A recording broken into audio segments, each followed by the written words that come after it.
Halo semuanya, rekan-rekan Ranah Suci Abadi, kita berjumpa kembali di channel My Novel. Sebelum alur ceritanya dimulai, jangan lupa subscribe dan nyalakan lonceng notifikasinya, agar tidak ketinggalan dengan update episode terbarunya. Jika suka silahkan like dan share, dan komen. Tanpa lama-lama lagi ayo, kita ke alur cerita. First Immortal of the Sword Chapter 42. Keluarga Huang. Hanya ada dua orang di dalam aula besar klan, Huang Yunchong dan Huang Qianjun. Ketika Huang Qianjun selesai memberitahu ayahnya semua yang telah terjadi hari ini, dia merasa gugup. Huang Yunchong terdiam lama, kemudian, dia tertawa terbahak-bahak. Tawanya yang gembira datang langsung dari hati, dan bergema di seluruh aula selama beberapa waktu. Huang Qianjun langsung santai, baru pada saat itulah dia berani bertanya, "Ayah, menurutmu aku juga baik-baik saja?" Huang Yunchong berjalan ke arahnya dan memukul bahunya dengan keras. "Oke, Anda tidak melakukannya dengan baik, Anda tidak bisa melakukannya lebih baik. Kamu punya nyali, nak." Aku terkejut. Huang Qianjun mengusap bahunya yang sakit dan menyeringai. "Ayah, aku baru mengikuti Suyi selama 2 hari, tapi kamu benar, saya sudah belajar banyak. Saya merasa seperti menyia-nyiakan hidup saya sebelumnya. Itu berarti Anda telah memilih orang yang tepat untuk diikuti." Huang Yunchong hanya bisa menghela nafas. Suyi adalah bakat tersembunyi, tapi dia pasti akan mengungkapkan kecemerlangannya yang sebenarnya dan naik ke surga cepat atau lambat. Jika Anda mengikutinya, Anda akan menjadi terkenal bersamanya. "Ayah, saya tidak memikirkan semua itu," kata Huang Qianjun malu-malu. "Saya hanya berpikir bahwa ketika saya menghabiskan waktu bersama saudara Su, saya sering merasa wawasan saya berkembang." Huang Qianjun tertawa terbahak-bahak. "Anakku, memiliki sikap seperti itu adalah yang terbaik. Sanjungan buta hanya akan membuatnya kurang memikirkan Anda, dan Anda hanya akan merendahkan diri sendiri. Memperlakukannya dengan tulus adalah kebijakan terbaik. Dia tidak bisa membantu tetapi senang." Sebagai kepala keluarga Huang, bagaimana dia bisa melewatkan kekuatan jaringan Su Yi atau metode transendennya? Pencapaiannya di bidang kedokteran bahkan membuat Wu Guangbin yang terkenal itu mendesak kagum. Keahliannya dalam membuat pedang bahkan meyakinkan Wang Tianyang untuk memanggilnya Grandmaster. Dan dia bahkan tahu cara mengusir hantu. Tambahkan semua itu ke sosok perkasa yang berdiri di belakangnya, Fu San dan Lady Spirit Jade, antara lain. Su Yi seperti naga tersembunyi. Bagi putranya untuk melayani di sisinya adalah suatu berkat. Kamu tidak perlu khawatir tentang pembunuhan Wen Jieyuan. Antara Ni Beihu dan Fu San, tidak mungkin Wen Changqing mengetahui keterlibatan Su Yi. Huang Yunchong tersenyum. Sebaliknya, sangat mungkin kematian Wu Ruoqiu dan hubungannya dengan gerbang Deathbringer akan melibatkan keluarga Wen. Jika demikian, itu akan sangat memusingkan bagi Wen Changqing dan kepala keluarga Wen Changqing. Huang Qianjun mau tidak mau bertanya, "Ayah, pernahkah Anda mendengar tentang gerbang Deathbringer?" Ayahnya berhenti, seolah mencoba mengingat sesuatu. Itu sekitar 100 tahun yang lalu. Gerbang Deathbringer adalah faksi sesat teratas di Zhou Agung, dengan sejumlah besar murid yang tersebar di seluruh negeri. Mereka mengorbankan nyawa tak berdosa yang tak terhitung jumlahnya atas nama mengembangkan seni sesat mereka, mengundang murka dewa dan manusia. Mereka dibenci secara universal. Pada akhirnya, keluarga Kekaisaran Zhou Agung mengirim sekelompok Dewa Bumi dari Tanah Suci nomor 1 kami, Sekte Pedang Naga Tersembunyi, untuk bergabung dengan kaum bangsawan dan membasmi mereka. Butuh waktu 3 tahun, tetapi pada akhirnya, gerbang Deathbringer runtuh, menghilang begitu saja. Insiden itu disebut, kesengsaraan pembawa kematian. Sejak hari itu, gerbang Deathbringer tidak ada lagi. Meskipun banyak pelaku kejahatan selamat dan tersebar di seluruh kekaisaran, sulit bagi mereka untuk berkumpul dengan cara yang berarti. Saat ini, saya khawatir hanya sedikit orang yang pernah mendengar tentang mereka. Huang Qianjun akhirnya mengerti. Jadi maksudmu Wu Ruoqiu adalah orang yang selamat dari kesengsaraan Deathbringer? Atau mungkin salah satu murid yang tersisa? Kemungkinan besar, iya. Huang Yunchong mengangguk, lalu tertawa dingin. Gerbang Deathbringer telah hilang selama lebih dari 100 tahun. Tidak ada cara untuk mengetahui bagaimana faksi sesat ini memulihkan vitalitasnya.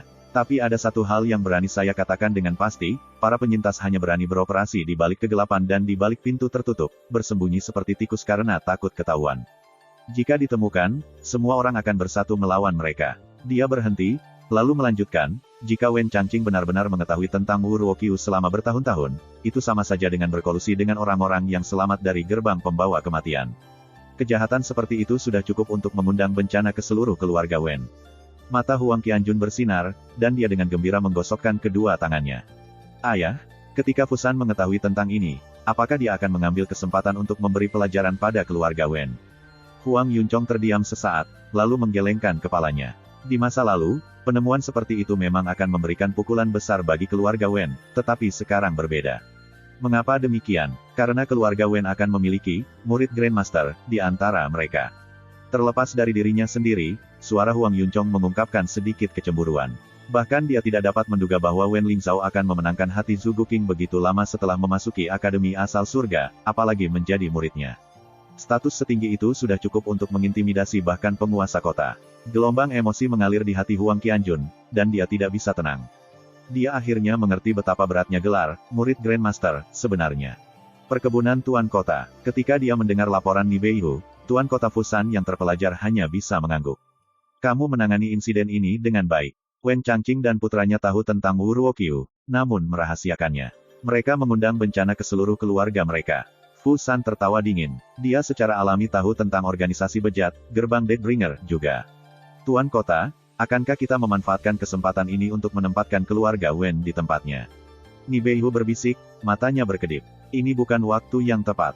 Fu San menggelengkan kepalanya. Tuan Muda Su sudah membuang Wu Ruoqiu, yang artinya kita tidak punya saksi. Selain itu, murid Grandmaster baru saja muncul dari dalam barisan mereka. Apapun yang terjadi, kita harus memperlakukan mereka dengan hormat. Kita tidak bisa gegabah. Dia berhenti, lalu bertanya, apa yang Tuan Muda Su katakan tentang ini? Ni Beihu membeku. Dia sebenarnya tidak mengatakan apa-apa tentang itu. Fu San bergumam, kita tidak bisa menangani masalah ini sendiri. Langkah kita selanjutnya hanyalah mencari Gold Worms di kota, itu saja. Ingat, setelah Anda menyelesaikan penyelidikan, Anda harus melapor ke Tuan Muda Su. Ya Pak, Ni Beihu mengangguk mengakui. Benar, ada sesuatu yang lain. Fu San tiba-tiba teringat sesuatu. Dia mengeluarkan undangan berhias emas yang telah dia persiapkan sebelumnya dan memberikannya kepada Ni Beihu. Ini adalah undangan ke perjamuan Gerbang Naga. Tolong cari waktu untuk mengirimkannya ke Tuan Muda Su. Ni Beihu menerimanya, tetapi dia tidak bisa tidak berkata, Tuan, mengingat sikap Tuan Muda Su, saya khawatir dia akan meremehkan untuk berpartisipasi dalam kompetisi semacam itu. Fu San tersenyum dan menggelengkan kepalanya. Siapa bilang aku meminta partisipasinya? Saya telah mengundangnya sebagai tamu VIP.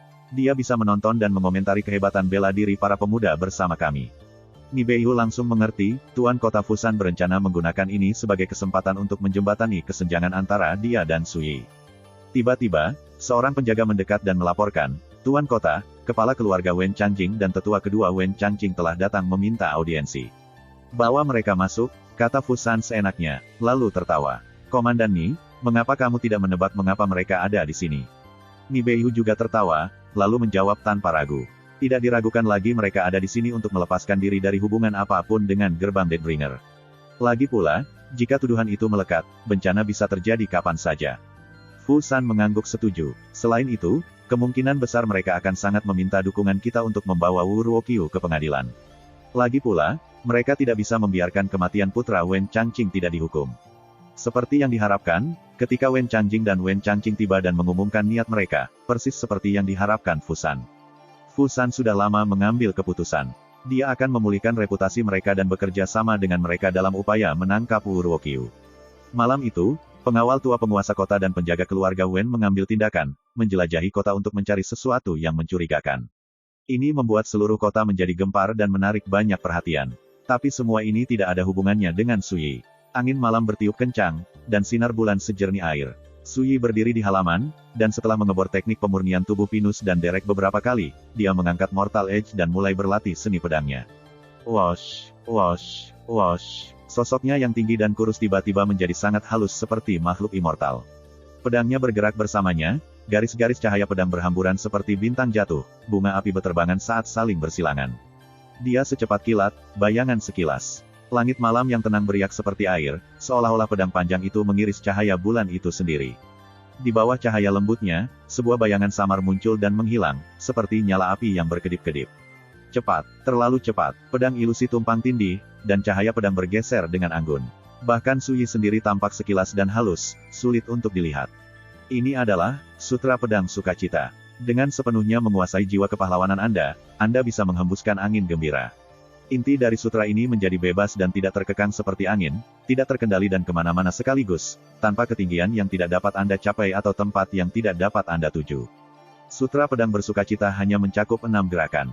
Menarik galaksi, mencabut matahari dan bulan, membelah gunung dan laut, memutuskan melankolis, membatasi kemurnian, dan mengembara ke 10 arah. Malam sebelumnya, Su Yi mengandalkan, menarik galaksi, untuk membantai lebih dari 100 cacing ghoul dalam satu gerakan. Ini adalah salah satu gaya pedang pamungkas yang Su Yi ciptakan di kehidupan sebelumnya. Kekuatannya yang luar biasa dan kedalaman dao besarnya sudah cukup untuk menempatkannya di dekat puncak bahkan di antara gaya pedang alam kekaisaran. Sayangnya, karena keterbatasan kultivasinya, Su Yi saat ini paling banyak dapat melatih sikap dan gerakan sutra pedang. Dia tidak bisa menyadari esensi atau kedalamannya. Tanpa esensinya, tanpa Grand Dao atau kebenaran yang mendalam, itu adalah seni pedang dari Dao bela diri. Di dunia kultivasi, teknik rahasia marsial Dao dapat dibagi berdasarkan prinsip dasar berikut. Seni lebih rendah dari hukum, dan hukum lebih rendah dari Dao. Dalam hal, seni sulap, sihir, didahulukan dan, seni, di urutan kedua. Tapi dalam, sihir Taois, Dao, lebih diutamakan daripada, sihir.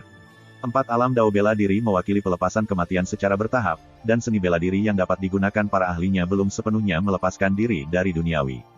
Pada akhirnya, mereka hanyalah, seni, atau, teknik. Teknik marsial Dao dinilai berdasarkan kekuatan. Ada 4 klasifikasi, kuning, mendalam, bumi, dan surga. Kelas kuning berada di bawah, sedangkan kelas surga berada di atas. Setiap kelas dibagi lagi menjadi tinggi, sedang, dan rendah. Biasanya, kultivator realem sirkulasi darah paling baik bisa berlatih seni bela diri tingkat kuning.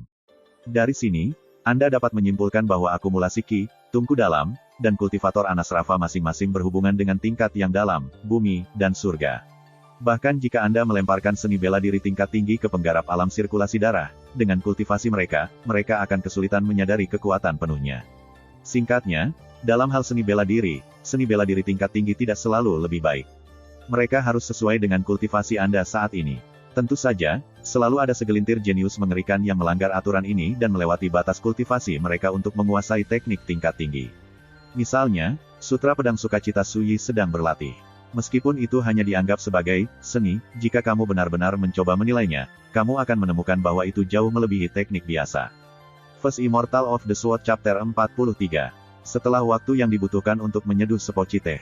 Dentang, sosok halus Su Yi berhenti di tempatnya. Dia berdiri di tengah halaman dan menyarungkan pedangnya. Dengan satu senandung terakhir dari pedangnya, kegelapan dan cahaya bulan yang beriak mendapatkan kembali ketenangan mereka sebelumnya.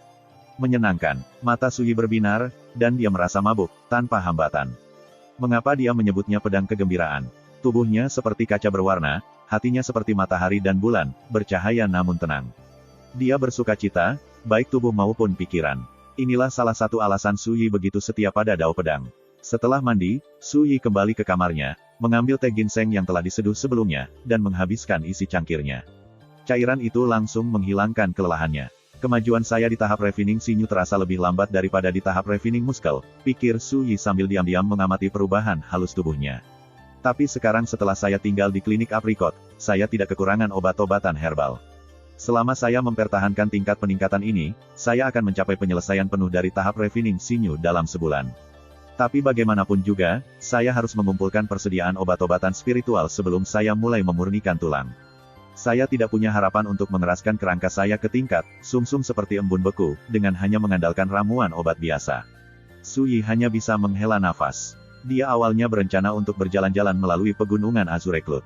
Pegunungan berlanjut sejauh ratusan mil, luas dan luas. Mereka tidak diragukan lagi memasukkan tempat-tempat dengan energi spiritual yang terkonsentrasi. Obat spiritual selalu muncul di tempat seperti itu. Tetapi akhir-akhir ini, dia sibuk dengan kultivasinya, dan beberapa hal telah terjadi, yang semuanya menunda rencananya untuk menjelajahi pegunungan untuk mencari obat. Tuan Mistik, aku sudah memutuskan. Tiba-tiba, suara malu-malu King Wan muncul dari dalam labu. Su Yi tertegun. Tidak ada orang lain di sini di malam hari. Anda bebas berkeliaran sesuka Anda, tidak perlu tinggal di dalam labu sepanjang waktu. Oh, tak lama kemudian, King Wan melayang dengan gaun merahnya, wajahnya yang mungil dan cantik malu-malu.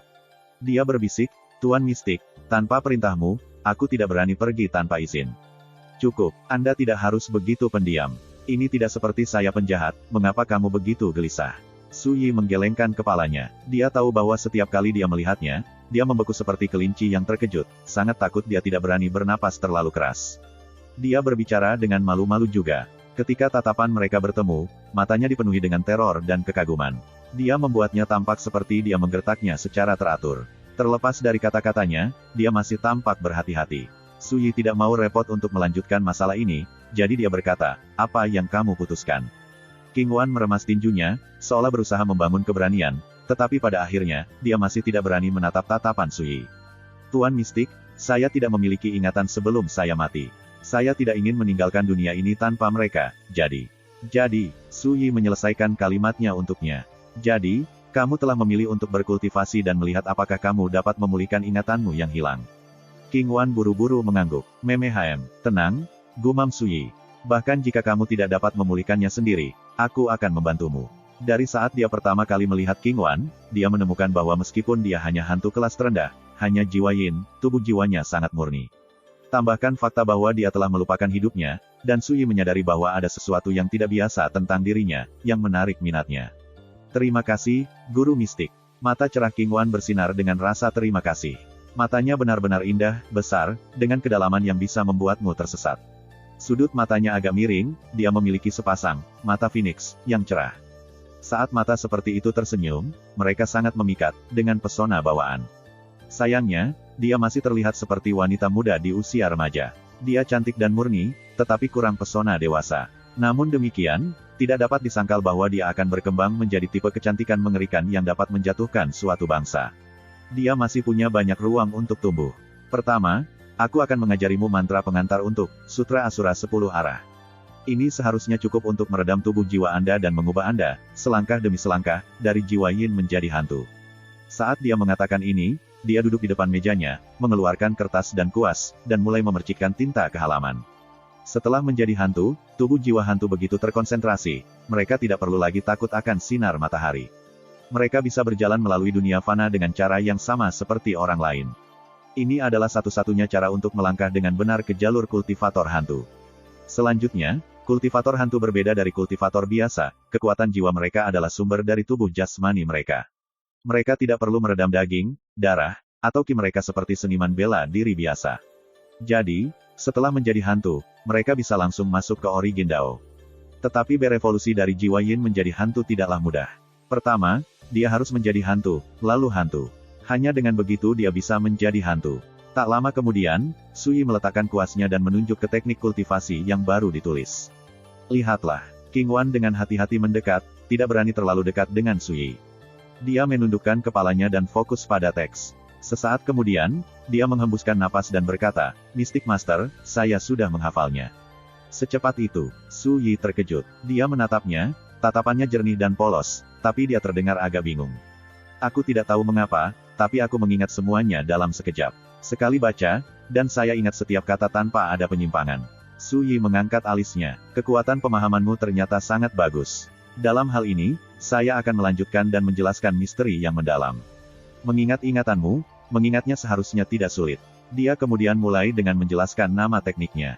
Sutra Asura 10 arah, adalah karya klasik Taois tertinggi yang pernah ditulis oleh Kaisar Hantu Laut Barat, serta kitab rahasia nomor 1 di mata para kultivator hantu dunia. Setelah mendapatkan sutra ini di kehidupan sebelumnya, Sui pernah membaca dan menelitinya. Pada akhirnya, dia mencapai kesimpulan. Jalan seorang kultivator hantu benar-benar berbeda dari kultivator jiwa biasa.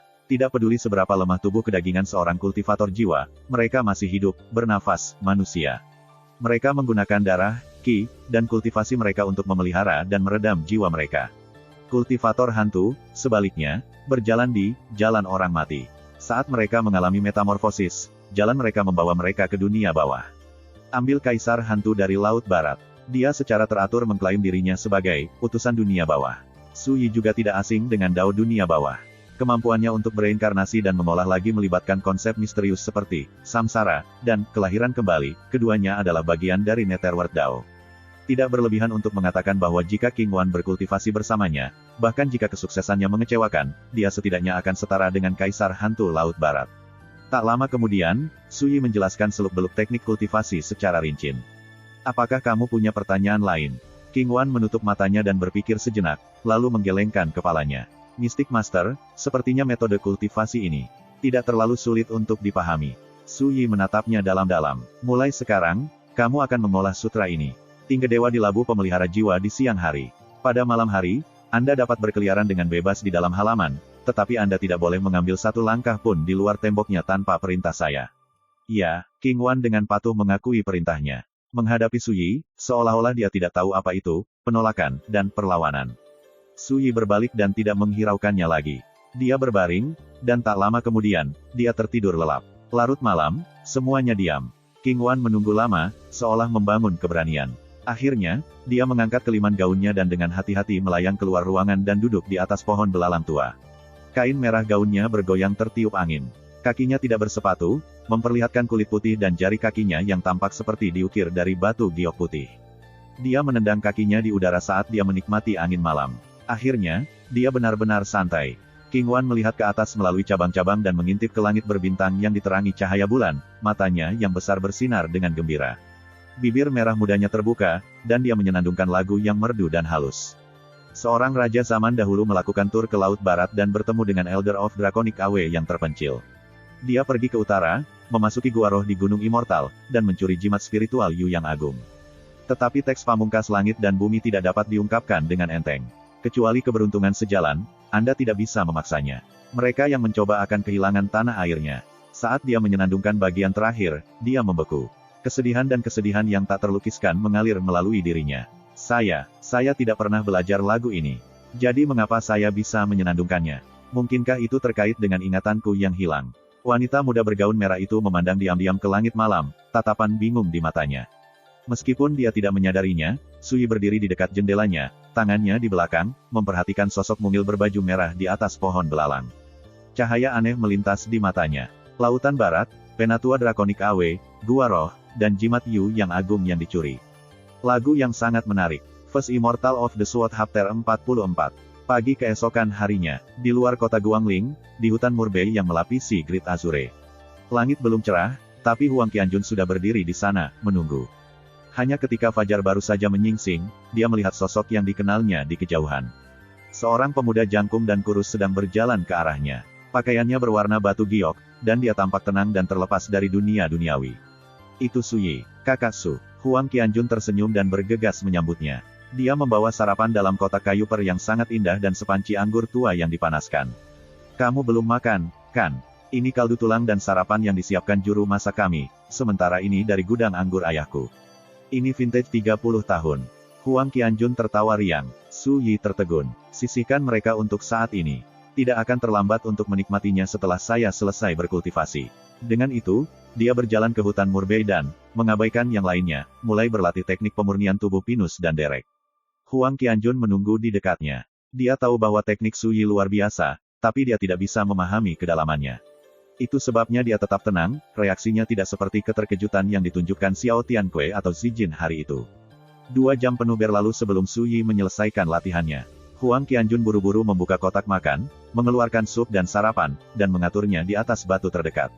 Kemudian dia membuka panci berisi anggur panas dan mulai menuangkannya ke dalam cangkir. Su Yi tidak berdiri di atas upacara. Dia mendekati batu itu, duduk secara acak, mengambil sumpitnya, dan mulai makan.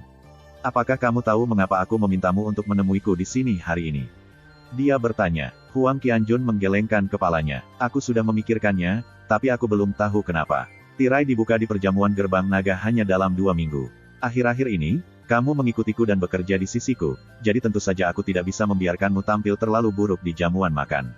Su Yi menyesap anggur, memejamkan mata, dan menjilat bibirnya. Dalam hati, dia tidak bisa membantu tetapi mengangguk. Rasa tua ini benar-benar berbeda. Huang Qianjun langsung hampir tidak koheren karena kegembiraan, dan suaranya bergetar. Kakak Su, apakah kamu berencana memberiku petunjuk? Kamu bisa mengatakan itu. Su Yi mencicipi kaldu tulang. Rasanya sangat segar dan lezat, dan jelas bahwa mereka menambahkan tidak sedikit ramuan obat yang berharga. Itu sangat bermanfaat untuk kultivasi seorang seniman bela diri. Ini, Huang Qianjun merasa seolah-olah ada harta yang jatuh ke pangkuannya, dan pikirannya menjadi kosong. Dia telah mempertimbangkan segala macam kemungkinan, tetapi tidak pernah terpikir olehnya bahwa Su Yi akan membantu membimbing kultivasinya. Jangan hanya berdiri di sana seperti orang idiot. Lanjutkan dan tunjukkan seni bela diri yang paling Anda kuasai. Su Yi menunjuk ke tempat terbuka di dekatnya. Huang Qianjun buru-buru mengangguk dan bergegas pergi. Dia menarik napas dalam-dalam, tetapi tidak segera bergerak. Hanya setelah dia menenangkan dirinya, dia mulai. Swoosh! Sikapnya perkasa saat dia mengayunkan tinjunya, gerakannya kuat dan berskala besar.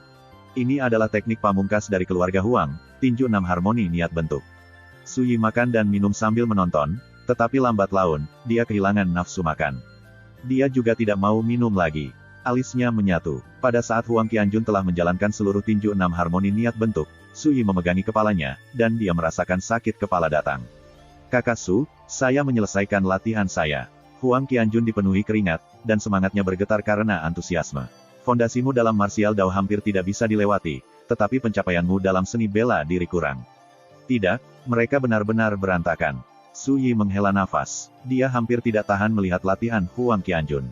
Dia bahkan tidak bisa memaksa dirinya untuk makan. Mata Huang Qianjun melebar. Dia tampak bingung, tidak yakin bagaimana harus menanggapi. Tak lama kemudian, wajahnya memerah karena malu, dan dia berkata, Kakak Su, aku akan bekerja keras untuk meningkat. Tapi di dalam, dia merasa agak bingung. Dia saat ini berada di tahap refining muscle, dan menurut ayahnya, fondasinya sekuat mungkin. Selain itu, dia sudah memiliki tingkat penguasaan yang pasti atas tinju 6 harmoni niat bentuk. Itu sama sekali tidak memalukan seperti yang dikatakan Su Yi. Tapi Huang Qianjun tahu lebih baik daripada berdebat. Dia kemudian melihat Su Yi bangkit dan berdiri di lapangan yang sama.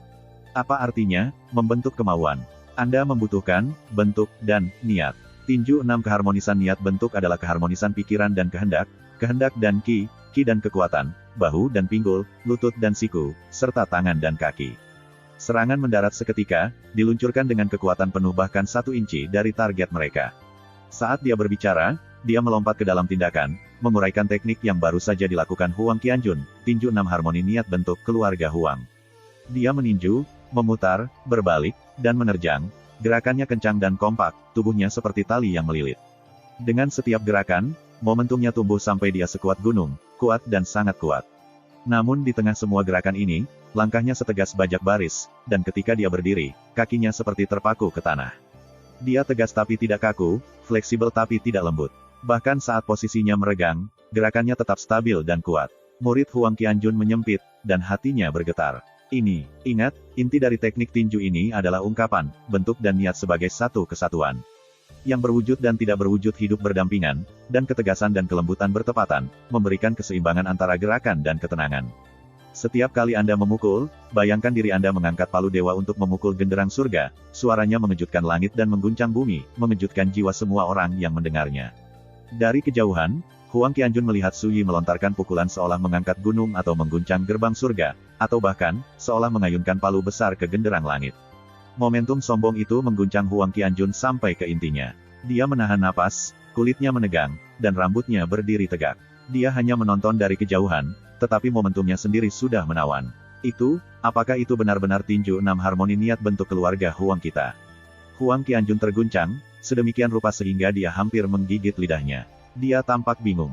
Bahkan ketika ayahnya mempraktikkan teknik tinju mereka, itu sama sekali tidak mengguncang surga atau tirani. Beberapa saat kemudian, Su Yi berhenti, lalu berdiri di tempat. Apakah Anda memahami? Dia bertanya. Huang Qianjun bingung. Lalu dia berkata dengan malu-malu, Kakak Su, aku mengerti sedikit, tapi aku tidak bisa mengerti intinya. Suaranya menghilang, dan dia menundukkan kepalanya. Baru saja, dia tenggelam dalam keterkejutan. Bagaimana mungkin dia cukup tenang untuk secara serius merenungkan kedalaman gerakan Su Yi? Anak ini bahkan lebih rendah dari hantu tingkat bawah seperti King Wan. Su Yi dalam hati menggelengkan kepalanya. Dia merenung sejenak, lalu mematahkan dahan murbei dan mulai menulis di tanah. Tak lama kemudian, dia membuangnya dan berkata, ini adalah teknik pernapasan yang saya temukan saat itu juga. Tidak ada yang istimewa, tetapi sangat cocok dengan tinju 6 harmoni niat bentuk Anda. Ingat itu, dan ke depan, gunakan dalam kultivasi harian Anda. Huang Qianjun buru-buru mendekat dan mulai membaca dengan serius. Juga, temui aku di sini setiap pagi. Saya akan memberi Anda petunjuk tentang teknik tinju Anda. Tapi aku hanya bisa membantumu selama 7 hari. Jika Anda tidak dapat memahami kebenaran muskil sederhana seperti itu dalam seminggu, tidak perlu lagi mengikuti saya. Luangkan waktumu dan renungkan sendiri. Aku akan kembali sendiri. Dengan itu, Su Yi berbalik untuk pergi. Huang Qianjun berdiri di sana, sejenak linglung. Tiba-tiba, dia menarik napas dalam-dalam dan menggertakkan giginya. Saudara Su baru saja memberi saya keberuntungan yang luar biasa. Jika saya tidak bisa merebutnya, saya mungkin juga membenturkan kepala saya ke dinding dan mati. Itu yang diharapkan. Ini tidak seperti semua orang di dunia ini pada dasarnya pintar atau sangat berbakat, terutama di tempat spiritual yang gersang dan duniawi seperti ini. Saya tidak bisa menuntut terlalu banyak dari Huang Qianjun. Saat dia berjalan kembali ke klinik aprikot, Su Yi akhirnya mengerti. Dia memiliki pengalaman kehidupan masa lalunya, dan dia telah melihat terlalu banyak jenius yang tak tertandingi dan mengerikan. Karena itu, dia secara tidak sadar menempatkan standar yang terlalu tinggi pada Huang Qianjun. Kembali ke klinik, saat dia melihat Su Yi, pelayan Hu Qian bergegas menghampirinya. Tuan, Nona Ling Sui sedang berkunjung dengan 2 tamu. Mereka sedang menunggumu di Apricot Cottage. Pondok Apricot, itulah nama tempat tinggal Su Yi saat ini. 2 tamu. Su Yi tertegun. Dia mengangguk, dan melangkah melewati pintu belakang klinik. Ketika dia mendorong gerbang halaman, dia melihat 3 sosok berdiri di bawah pohon belalang, mengobrol di antara mereka sendiri. Salah satunya adalah Wen Ling Sui. Dia mengenakan gaun biru hijau, yang memuraikan sosoknya yang ramping, dan rambut hitamnya yang subur diikat ke belakang menjadi ekor kuda, memperlihatkan lehernya yang panjang. Kulit seputih saljunya bersinar redup di bawah sinar matahari. Dia adalah gambaran kecantikan yang berseri-seri dan mekar. Dia terakhir melihatnya di pesta ulang tahun matriark, jadi mereka tidak bertemu satu sama lain selama seminggu. Kakak ipar, kamu kembali. Saat dia melihat Su Yi, Wen Ling Sui tersenyum. Bulu matanya yang keriting dan matanya yang berembun menyala, dan tangannya yang seputih salju melambai padanya. Bahkan suaranya manis dan gembira. Sedikit senyum menarik bibir Su Yi. Menghadapi wanita muda yang begitu bersemangat dan bersinar, bagaimana mungkin dia tidak bahagia? Tapi ketika dia melihat pria dan wanita itu menemaninya, dia mengernyitkan alisnya, dan senyum tipis di bibirnya menghilang. Magang senior, saudara Su. Wanita itu berbalik dan menatap Su Yi, ekspresinya rumit. Dia berpakaian mewah dan cantik, dan dia berdiri dengan ketenangan bunga anggrek. Matanya yang cantik bergeser, dan dia secara tidak sengaja mengungkapkan seutas kesusahan dan kemurungan, membuatnya tampak lembut dan tidak berdaya. Mengapa kamu di sini? Su Yi tampak tenang di luar, tetapi di dalam hati, dia mengingat kembali ingatannya tentang pengunjung tak terduga ini. Nan Ying, dari para murid sekte luar Blue River Sword Manor, dia adalah satu-satunya gadis yang pernah dekat dengannya. Dia pendiam dan lembut, dan dia sangat mengaguminya. Dia telah menjadi pendampingnya yang paling dekat. Pada saat itu, dia belum membangkitkan kembali kenangan masa lalunya, jadi dia masih murung dan menyendiri, hampir tidak punya teman. Kehadiran Nan Ying sangat menghiburnya. Mereka menemani satu sama lain siang dan malam selama 3 tahun. Meskipun mereka tidak pernah secara resmi menjadi kekasih, juga tidak pernah hidup bersama, orang luar melihat mereka sebagai pasangan. Tapi saat dia kehilangan kultivasinya dan diusir dari Blue River Sword Manor, Nan Ying menghilang. Dia belum melihatnya sejak itu, bahkan tidak sekalipun. Bahkan setelah pernikahannya dengan keluarga Wen, dia sudah lama tertekan karenanya, dan dia kesulitan melepaskannya. Dia merasakan dorongan untuk mencarinya dan bertanya bagaimana dia bisa begitu tidak berperasaan lebih dari 1 kali. Wajar untuk mengatakan bahwa perasaannya terhadap Nan Ying telah menjadi simpul di hatinya. Setiap kali dia memikirkannya, semangatnya tenggelam dan hatinya sakit. Namun tentu saja, semua itu berubah setelah dia membangkitkan kembali ingatan akan kehidupan masa lalunya. Tetap saja, dia tidak akan pernah menduga dia akan muncul di sini tiba-tiba. Kenapa dia datang? Saya, senior apprentice Brother Ni Hao dan saya di sini bersama marsial paman Zhou Huaiqiu, menjalani pelatihan praktis di luar sekte. Kami tiba di kota Guangling kemarin, dan aku mendengar sedikit tentangmu, senior apprentice Brother Su, jadi aku ingin mengunjungimu. Nan Ying menggigit bibir merah mudanya, ekspresinya membawa sedikit kesedihan dan belas kasihan. Murid muda, saudara Su. Seorang pemuda jangkung dan tampan berjubah emas berdiri di samping Nan Ying. Dia memiringkan kepalanya ke arah Su Yi. Ekspresinya tertutup, tetapi jika Anda melihat lebih dekat, tatapannya dingin dan menghina. Jelas, dia menyapa Su Yi dengan sopan, bukan karena rasa hormat yang sebenarnya. First Immortal of the Sword Chapter 45. Ni Hao. Dia juga tidak asing dengan Su Yi. Selama waktunya sebagai kepala pedang sekte luar Blue River Sword Manor, Ni Hao sudah menjadi sosok yang berpengaruh di pengadilan timur sekte dalam. Mereka berkenalan, tetapi mereka tidak banyak berinteraksi. Adapun sedikit penghinaan dingin yang telah Ni Hao lepaskan sebelumnya. Su Yi tidak keberatan sama sekali. Nah, sekarang kamu sudah melihatku. Jika tidak ada lagi, kamu dan Ni Hao bisa pergi, kata Su Yi datar, dia jelas mengusir mereka. Nan Ying terkejut. Sepertinya dia tidak berani percaya kata-kata tidak sopan seperti itu keluar dari mulut Su Yi. Setelah hening sejenak, dia meminta maaf kepada Ni Hao. Senior Apprentice Brother Ni, dapatkah Senior Apprentice Brother Su dan saya melakukan obrolan pribadi singkat? Oke, tapi jangan lama-lama. Marsial Paman Zhou sedang menunggu kita di perkebunan keluarga Li. Ni Hao mengangguk, mengabaikan Su Yi sepenuhnya. Dia berbalik dan meninggalkan halaman. Su Yi mengerutkan alisnya, tetapi pada akhirnya, dia memutuskan untuk mendengar apa yang dikatakan Nan Ying. Ling Sui, masuk ke dalam dan tunggu aku, katanya lembut. Wen Ling Sui merasakan bahwa suasananya agak kacau. Dia mendengus, lalu berbalik dan memasuki kamar Su Yi. Segera, Hanya Suyi dan Nanying yang tersisa di bawah pohon belalang. Untuk sesaat, Nanying menatapnya dari dekat. Kemudian, bibirnya naik menjadi lengkungan yang samar dan lucu, dan dia menjulurkan rahangnya. Jika aku tidak datang, aku tidak akan pernah mengetahui bahwa kamu telah tenggelam begitu dalam. Dia sekarang tampak seperti orang yang sama sekali berbeda. Dia tidak lagi rendah hati, lembut, atau anggun.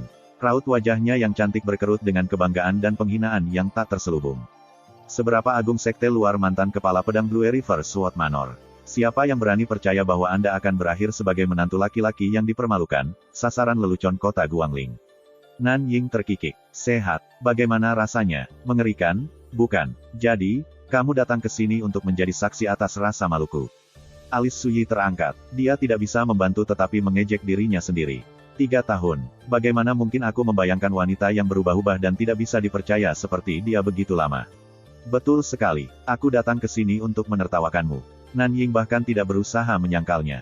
Dia mencemooh, kamu pernah menjadi kepala pedang sekte luar. Saya melakukan semua yang saya bisa untuk menyanjung Anda dan memenangkan Anda. Setiap kali saya melihat Anda, saya harus berpura-pura menyembah dan menghormati Anda. Kupikir selama aku bertahan dengan itu, kamu akan dengan lancar memasuki sekte dalam, dan begitu kamu melakukannya, kamu bisa membantuku dan memasukkanku juga. Siapa sangka sebelum menjadi murid sekte dalam, Anda akan kehilangan kultivasi dan menjadi sampah. Dadanya naik turun, wajahnya yang cantik berkerut karena kebencian. Aku mencurahkan kerja keras selama 3 tahun untukmu, semuanya sia-sia. Alis berkerut Suyi berangsur-angsur mengendur, dan dia berkata dengan datar, jadi, kamu mengatakan bahwa ketika kamu berada di sisiku, kamu tidak pernah memiliki perasaan yang nyata padaku. Jelas sekali, Nanying bahkan tidak ragu. Dia berharap untuk melihat tatapan terluka di matanya dan melihatnya kehilangan kesabaran. Tapi dia segera menemukan bahwa Suyi masih sangat tenang. Sikapnya yang acuh tak acuh membuatnya sangat tidak nyaman. Akhirnya, dia memulihkan ketenangannya yang biasa dan tersenyum berseri-seri, tapi tidak apa-apa.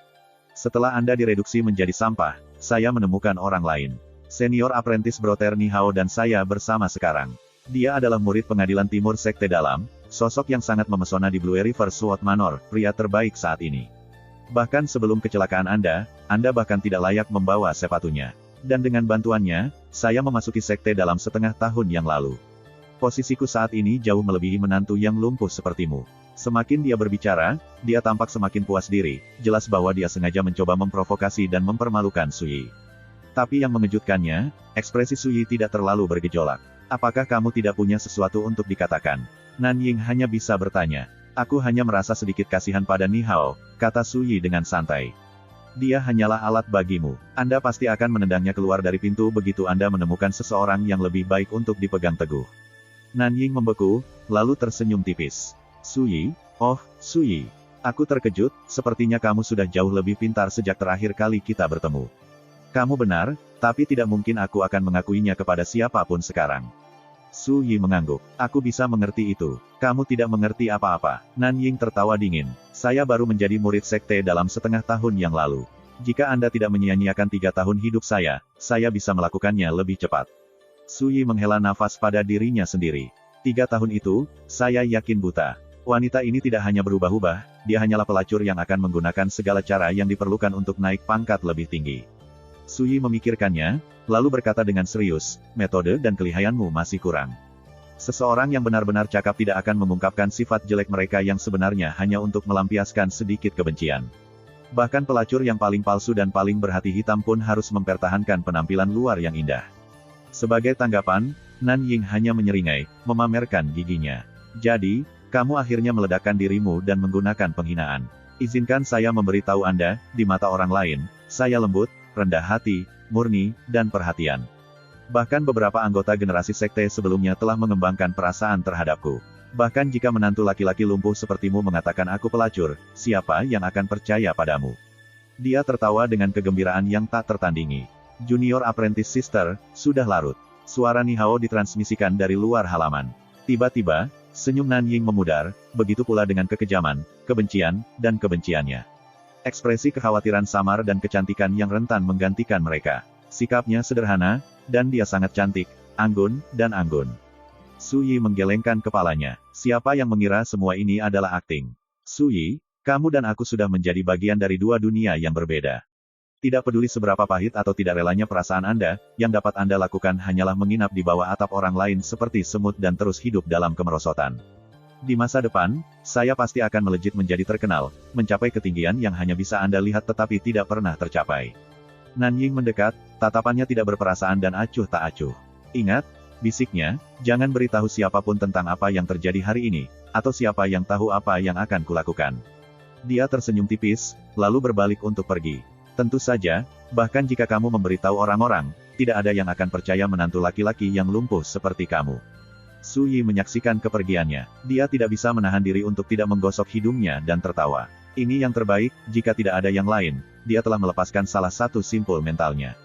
Tidak perlu merindukan wanita yang direndahkan seperti dia. Seperti yang mereka katakan, taring ular beludak, sengat tawon, juga tidak beracun seperti jantung pelacur. Saudara ipar, pintu diam-diam terbuka, dan Wen Lingsue berjalan masuk. Namun, ekspresinya tidak sedap dipandang, dan ketika dia melihat ke arah Su Yi, tatapannya menunjukkan sedikit perhatian. "Kamu dengar itu?" tanya Su Yi. "Tidak jelas, tapi aku mendengarnya sebagian," kata Wen Lingsue dengan marah. "Wanita itu benar-benar keji. Saya belum pernah melihat orang yang begitu tak tahu malu dalam hidup saya. Jika saya tahu dia datang dengan niat buruk, saya tidak akan membawanya ke sini. Tidak ada kekurangan orang seperti dia di luar sana," kata Su Yi, tersenyum dan mengacak-acak rambut Wen Lingsue. Tidak perlu menyibukkan diri dengan dia. Tiba-tiba, dia menyadari bahwa meskipun baru seminggu sejak terakhir kali mereka bertemu, aura gadis itu telah mengalami transformasi halus. "Apakah Anda mulai menyempurnakan otot?" tanya Su Yi dengan heran. Wen Lingsue segera memberinya senyum cerah. "Itu karena teknik yang kamu ajarkan padaku itu luar biasa," katanya, berseri-seri. "Baru 7 hari, tapi aku seperti terlahir kembali." Su Yi juga tersenyum, lalu menginstruksikan, "Saat berkultivasi, tidak ada pantangan yang lebih besar daripada tergesa-gesa. Ingatlah untuk menstabilkan fondasi Anda dan meredam diri Anda sendiri. Anda tidak boleh serakah untuk kemajuan yang lebih cepat." Wen Lingsue mengangguk dengan tegas. "Aku akan mengingatnya." "Benar, apakah kamu berencana untuk berpartisipasi dalam perjamuan gerbang naga?" tanya Su Yi. Dia menggelengkan kepalanya, lalu menurunkannya, seolah menghindari tatapannya. "Kakak ipar, saya datang ke sini hari ini sebagian karena ada sesuatu yang harus saya sampaikan kepada Anda." Su Yi tertegun. "Apa itu?" dia berbisik. "Besok pagi, Paman Wen Changjing akan membawaku dan ayahku keluar kota. Kami akan pergi ke Heaven's Origin Academy untuk mengunjungi adikku. Kami akan pergi setidaknya setengah bulan, dan Paman berkata bahwa kamu tidak bisa ikut dengan kami." Dia terdengar sedih dan tak berdaya. "Apakah kamu takut aku akan marah?" "Haha, tidak perlu khawatir." Su Yi tidak bisa menahan tawa dan menghiburnya. Jelas dia mengkhawatirkannya, tidak ada alasan lain dia begitu khawatir tentang sesuatu yang begitu kecil. "Kalau begitu, kakak ipar, apakah kamu memiliki sesuatu yang ingin kamu sampaikan kepada adikku?" "Sepucuk surat juga bisa digunakan, saya bisa mengantarkannya untuk Anda," kata Wen Lingsue dengan tegas. Su Yi berencana untuk mengatakan, "Tidak, saya tidak," tetapi ketika dia melihat tatapan penuh harap wanita muda itu, hatinya melunak. Dia sangat sadar bahwa dia masih berharap dia dan saudara perempuannya dapat berdamai dan memperbaiki hubungan mereka.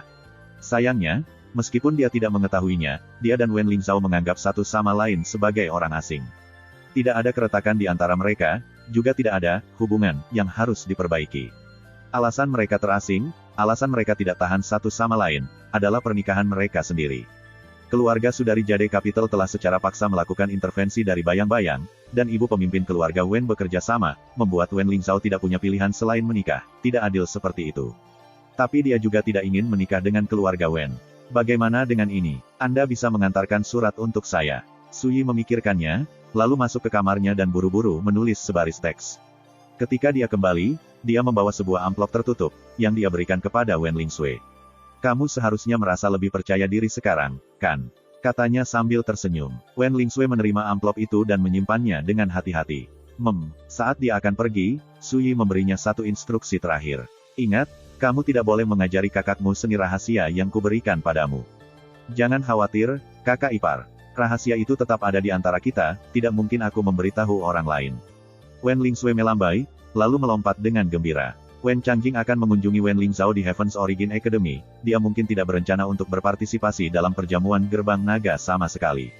Tampaknya Wen Lingzhao dan statusnya sebagai murid Grandmaster lebih penting. Su Yi berdiri di halaman, lengannya di belakang. Tapi itu yang diharapkan. Murid Grandmaster sudah cukup untuk mengintimidasi setiap kekuatan besar di kota Guangling. Selama keluarga Wen memegang kartu truf ini, mereka tidak perlu takut akan perubahan apapun dalam situasi kota Guangling. Dia menggelengkan kepalanya. Dia secara kasar bisa membedakan apa yang dipikirkan wanita yang secara nominal adalah istrinya. Dia pasti membenci dan menentang pernikahan ini sejak awal, yang mendorongnya untuk tumbuh lebih kuat dan lebih kuat, semua demi mengambil kesempatan untuk membatalkan pernikahan mereka. Apakah kebenciannya meluas padanya atau tidak? Su Yi tidak tahu, dan dia tidak peduli. Dia sebenarnya sangat ingin dia membubarkan pernikahan mereka, itu akan menyelamatkannya dari kesulitan melakukannya sendiri.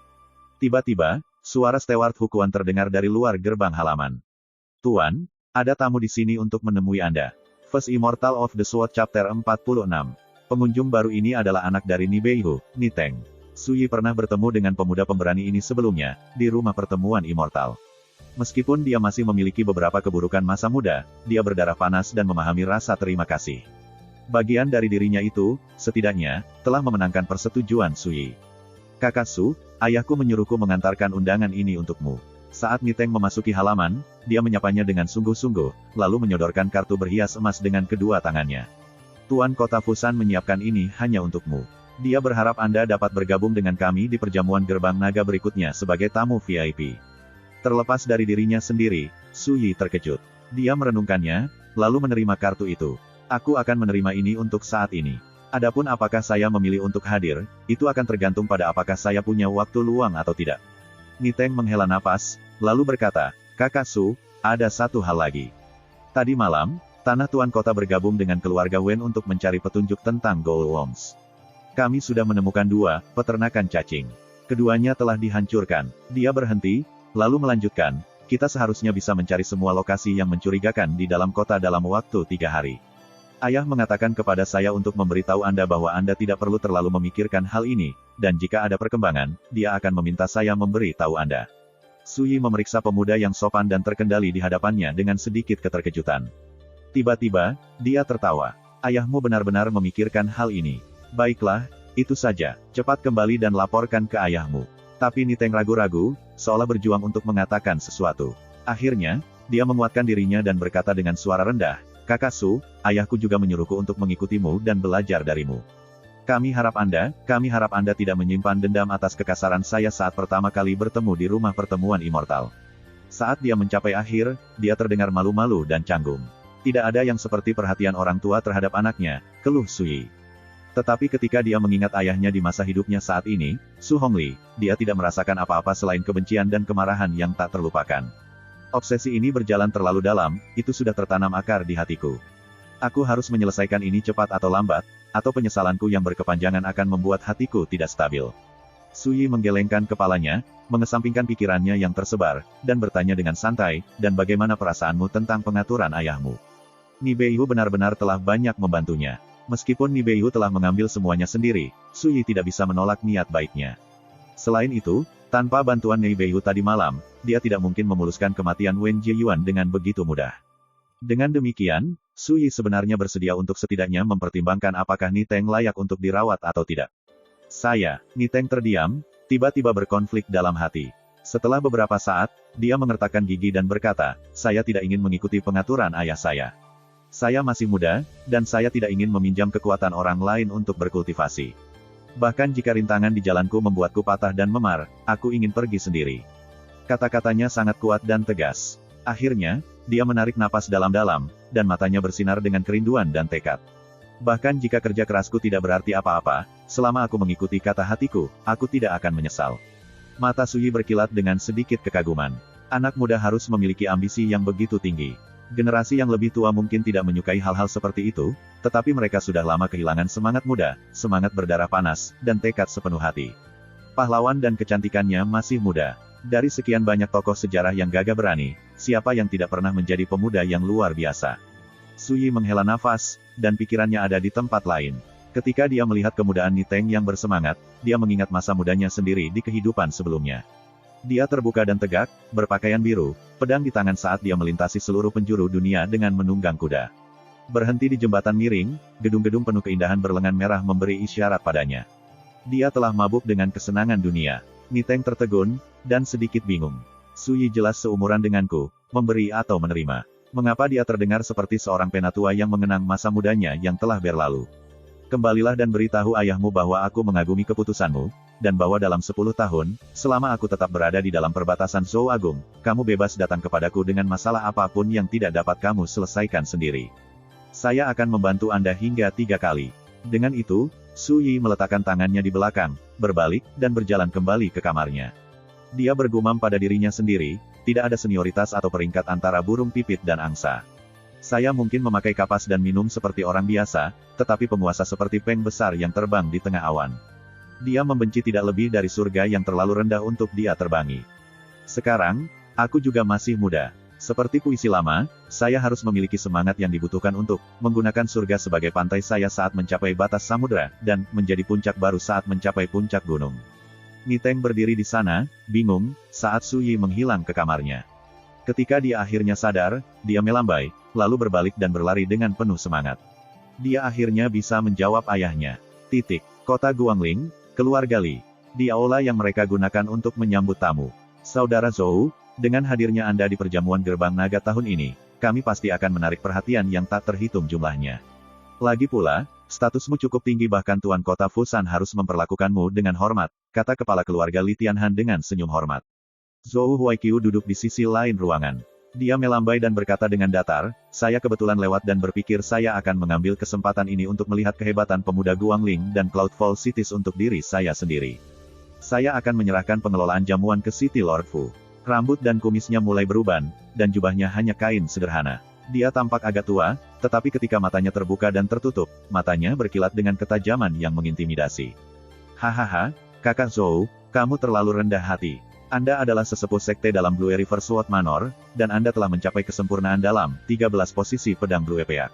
Namamu cukup untuk mengguncang seluruh prefektur Clue Driver. Li Tianhan tertawa terbahak-bahak. Selain itu, kamu masih dalam masa primamu. Anda pasti memiliki kesempatan untuk mengarahkan pedang Anda ke alam Grandmaster dan mencapai terobosan yang lebih tinggi lagi. Ini bukan hanya sanjungan kosong. Dari 12 tetua Blue River Sword Manor, Zhou Huaiqiu berada di peringkat keempat, dan pencapaiannya dalam dao pedang sangat indah dan dalam.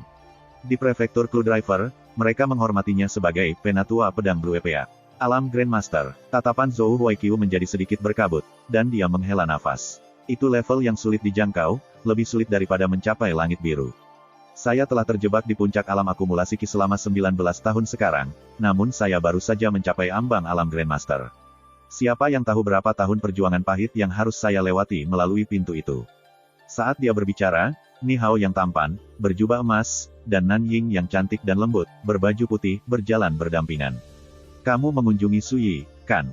Bagaimana kabarnya? Tanya Zhou Huaiqiu. Kami melihatnya, paman bela diri, kata Nan Ying dengan membungkuk sopan dan lemah lembut. Dia menghela nafas dengan sedih, magang senior, saudara setelah kehilangan kultivasinya dan menikah dengan keluarga Wen, kesulitannya benar-benar membuat hati seseorang sakit. Zhou Huaiqiu, ekspresinya rumit dan tatapannya kesal. Su Yi, bocah itu, memiliki bakat luar biasa untuk dao pedang. Ketika dia menjadi kepala pedang sekte luar, saya yakin bahwa prestasinya tidak akan kalah dengan magang senior Anda, saudara Ni Hao. Dia menghela nafas, tapi surga iri pada yang berbakat. Begitu saja, martial daunnya berakhir sebelum waktunya. Bagaimana bisa pemborosan seperti dia dibandingkan dengan senior apprentice Brother Ni Hao? Nan Ying bergumam pada dirinya sendiri, tetapi dengan suara keras, dia buru-buru menghibur Zhou Huaiqiu. Martial paman, semua itu ada di masa lalu. Anda tidak perlu khawatir tentang senior apprentice Brother Su, dia mungkin telah menjadi orang biasa, tetapi hidupnya cukup baik.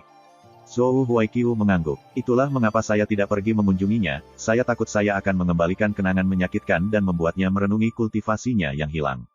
Tiba-tiba, Ni Hao menoleh ke Li Tianhan. Paman Li, apakah junior apprentice Brother Moyun ada di rumah? Mata Li Tianhan berbinar, dan dia tertawa, benar-benar sedikit disayangkan, tapi dia baru saja pergi kemarin. Dia sudah dalam perjalanan kembali ke ibu kota prefektur Clue Driver. Ni Hao mengangguk. Itu masuk akal. Dengan status dan kultivasinya, dia tidak perlu bertarung di perjamuan gerbang naga. Ketika mereka membesarkan Li Moyun, Zhou Huaiqiu tidak bisa menahan senyum dan memujinya. Moyun, anak itu, benar-benar sesuatu. Bakatnya untuk martial dao luar biasa. Jika Anda bertanya kepada saya, dia akan dapat mencoba masuk ke alam akumulasi Ki dalam setahun. Hahaha, saudara Zhou, kamu melebih-lebihkan. Li Tianhan tertawa senang. Martial paman, apprentice Brother Ni Hao juga tidak bungkuk, namun kamu jarang memuji dia. Kamu terlalu bias. Nan Ying menyela dalam upaya genit untuk membela kehormatan Ni Hao. Melihat ini, Zhou Huaiqiu tidak bisa menahan tawa. Ni Hao memang naga di antara manusia, seorang jenius yang langka di kalangan pemuda. Bahkan tidak perlu mempertanyakannya. Li Tianhan melanjutkan, tapi menurut pandanganku, kesulitan Sui kemungkinan besar akan menjadi lebih buruk.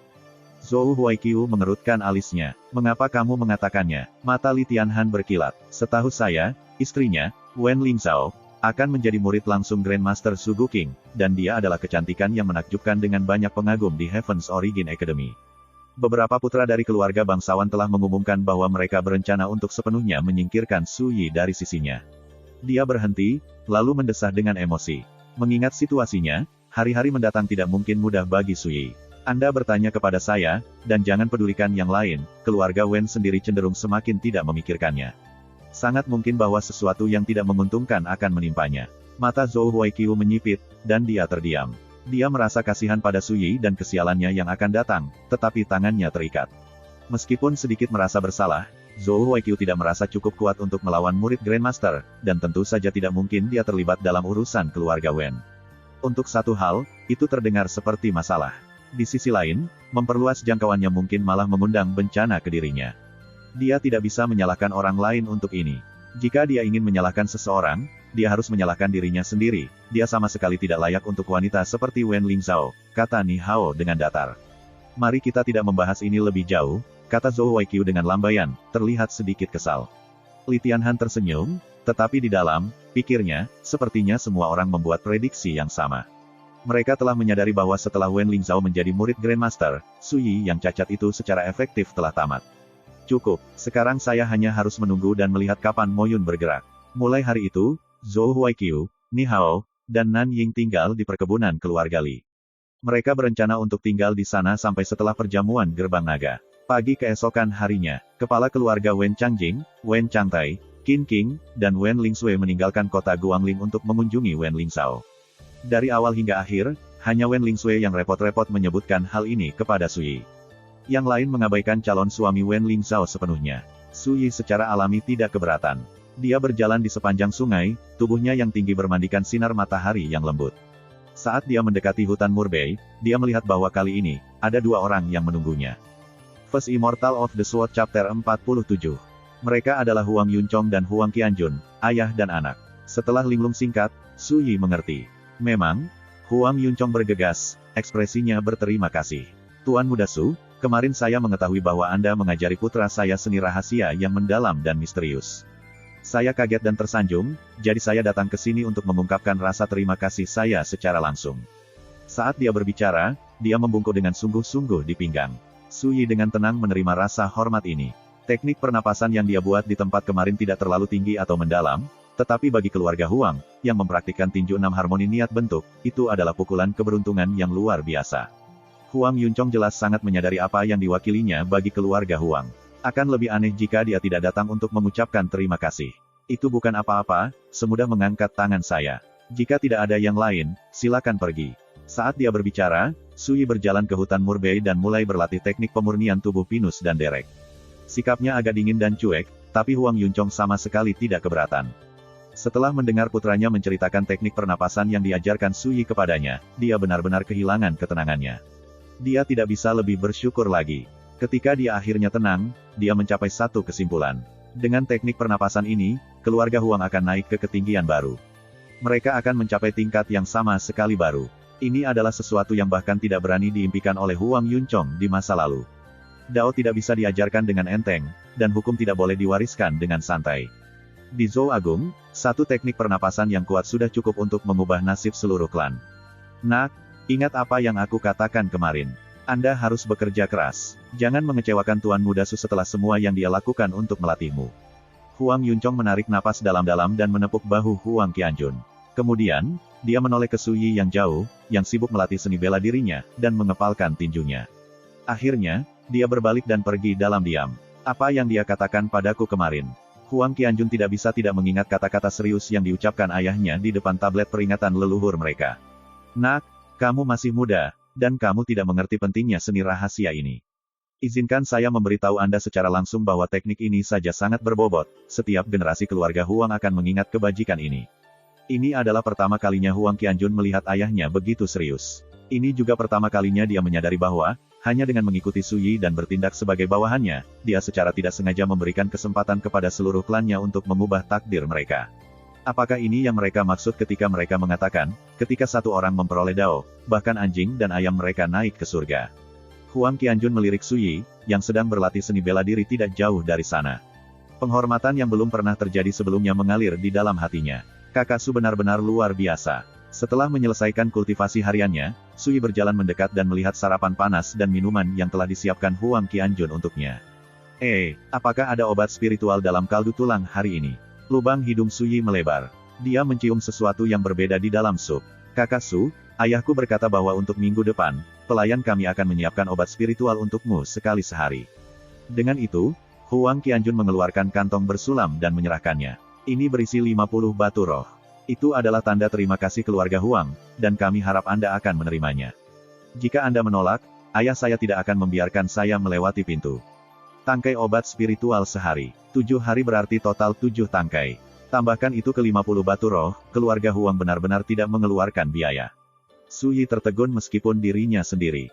Bahkan tidak perlu membahas betapa langka dan berharganya obat-obatan spiritual. Batu roh bahkan lebih langka. Tidak ada yang bisa ditemukan di pasar, uang saja tidak cukup untuk membelinya.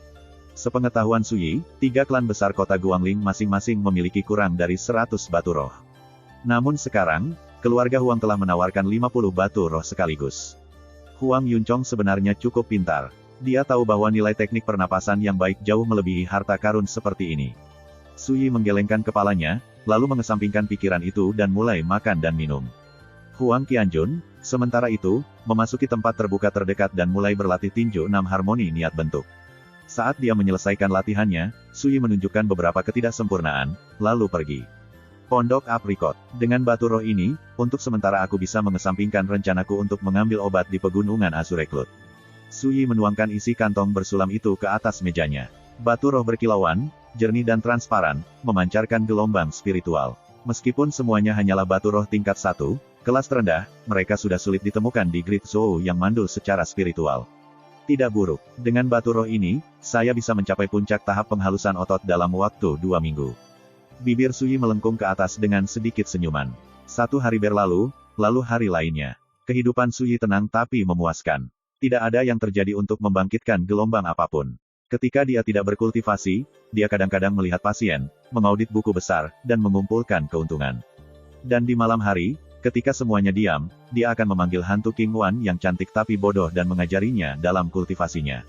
Ketika suasana hati melanda, dia akan mengobrol dengannya. Sayangnya, dia masih belum bisa mengatasi rasa takutnya. Ketika dia menghadapinya, dia masih setakut mungkin. Ini membuat Su Yi bingung. Jika dia bahkan takut untuk berbicara dengannya, siapa yang tahu betapa takutnya dia jika dia menyentuhnya. Jika hal-hal terus seperti ini, bagaimana mereka bisa melakukan kultivasi ganda? Kultivasi ganda bukanlah lelucon, dan harus melakukan segala macam hal. Tidak ada menghindari kontak langsung, baik jiwa maupun raga. Jika ada yang salah, itu akan menjadi bencana. Tapi tentu saja, kultivasi ganda masih jauh. Cara Su Yi melihatnya, dia punya banyak waktu untuk mengajari King Wan agar tidak terlalu takut padanya. Di malam hari, ketika tidak ada orang lain di sekitar, King Wan terkadang duduk di pohon belalang dan menyenandungkan lagu-lagu kuno. Suaranya indah dan halus. Itu benar, King Wan benar-benar hantu wanita multitalenta. Selama periode ini, Niteng berkunjung 2 kali untuk melaporkan berbagai hal. Misalnya, para penjaga telah menjelajahi seluruh kota Guangling. Mereka telah menemukan total 7 peternakan Goul Worm, tetapi ketujuhnya telah dibuang, mencegah masalah di masa depan. Su Yi hanya bisa bertanya-tanya, jika Wu Ruoqiu benar-benar memelihara cacing atas perintah sektenya, mengapa mereka tidak mengirim orang untuk menyelidikinya setelah semua peternakan cacing mereka dihancurkan. Pada akhirnya, Su Yi menyimpulkan 2 kemungkinan. 1. Gerbang Deathbringer sudah mengerti bahwa sesuatu telah terjadi pada Wu Ruoqiu dan mereka sedang menyelidiki secara rahasia. 2. Gerbang Deathbringer masih belum tahu apa yang terjadi, jadi mereka belum bereaksi. Terlepas dari kemungkinan mana yang ternyata benar, Su Yi tahu bahwa para kultivator sesat dari gerbang Deathbringer tidak akan membiarkan ini begitu saja. Tapi tentu saja, bahaya laten ini bukan apa-apa bagi Su Yi sendiri. Mereka adalah sekte kelas 3, sekelompok pecundang yang menggunakan darah menstruasi perawan untuk menyempurnakan senjata mereka. Apa yang mungkin dicapai oleh kelompok seperti itu? Seiring berjalannya waktu, perjamuan gerbang naga semakin dekat. Perahu berkerumun di sepanjang Great Azure, garis samar mereka terlihat bahkan dari jauh. Pengrajin dari kedua sisi sungai memanfaatkan setiap saat untuk menyelesaikan pengaturan tempat perjamuan. Selanjutnya, perjamuan gerbang naga telah menjadi bahan pembicaraan di kota di kedua sisi sungai. Bahkan warga sipil biasa sangat bersemangat. Ini karena perjamuan diadakan pada malam hari, dan lentera yang tak terhitung jumlahnya akan menerangi Great Azure, seperti galaksi api yang turun ke bumi. Cahaya yang bersinar itu seperti lukisan di tengah kegelapan malam yang pekat, itu adalah tontonan kelas atas. Saat itu pagi hari di hutan Murbei di luar kota Guangling. Kakak Su, aku sudah mulai menyempurnakan otot. Huang Qianjun sangat bersemangat, seperti seorang siswa yang menunggu gurunya memujinya. Tapi Suyi hanya mengangguk dan berkata dengan datar, dengan bimbinganku dan obat-obatan yang disediakan keluarga Huang untukmu, jika kamu tidak bisa mencapai langkah ini, tidak ada gunanya berkultivasi lebih jauh. Huang Qianjun langsung kempes, dan kegembiraannya memudar. Suyi berpikir sejenak, lalu menambahkan, tapi dengan pencapaianmu saat ini dalam seni bela diri, kamu baru saja melewati ambang pintu. Ketika perjamuan gerbang naga datang, Anda mungkin masih bukan lawan Wen Juyuan, tetapi bahkan jika Anda kalah, Anda tidak akan mempermalukan diri sendiri. Mempelajari seni bela diri adalah proses jangka panjang, mulai dari yang dangkal dan menjadi lebih dalam dengan latihan. Pencapaian dalam seni bela diri apapun dapat dibagi menjadi 4 tahap, mengintip melalui pintu, melangkahi ambang pintu, kecakapan, dan penguasaan. Mengintip melalui pintu, mengacu pada berhasil melakukan semua jurus dan serangan teknik. Untuk seniman bela diri biasa, mencapai tahap ini tidak terlalu sulit. Melangkahi ambang batas, mengacu pada memahami esensi dari teknik Anda. Pada level ini, ada nuansa dan kekuatan pada setiap sikap dan gerakan. Kemahiran mengambil langkah lebih jauh. Itu berarti pemahaman penuh tentang seni bela diri, bahwa Anda dapat memanggilnya sesuka hati, tanpa usaha sadar. Setiap kali Anda menyerang, Anda bisa menyadari tingkat kekuatan tertinggi seni bela diri. Adapun penguasaan, itu berarti berlatih seni bela diri ke tingkat memahami teknik lain dengan analogi, melihat satu jurus dan menyimpulkan 3 jurus lainnya. Itu berarti menggabungkan pemahaman dan pengalaman Anda sendiri ke dalam seni bela diri Anda, memungkinkan Anda meledak dengan kekuatan yang belum pernah terjadi sebelumnya. Ketika Anda berlatih seni bela diri ke tingkat penguasaan, Anda akan memperoleh kekuatan yang unik untuk diri sendiri. Seperti pedang, pisau, atau kekuatan tinju. Tapi seni bela diri tingkat kuning biasa mengandung sedikit kedalaman. Sudahlah mencapai penguasaan, hanya mencapai kemahiran sangat sulit. Ambil tinju 6 harmoni niat bentuk asli keluarga Huang. Potensinya terhenti hanya pada kecakapan. Tetapi dengan bimbingan dan bantuan Suyi, dikombinasikan dengan teknik pernapasan yang dia buat, teknik tinju mereka telah mengalami metamorfosis kualitatif. Selama Huang Qianjun terus berlatih, dia akhirnya akan mencapai penguasaan.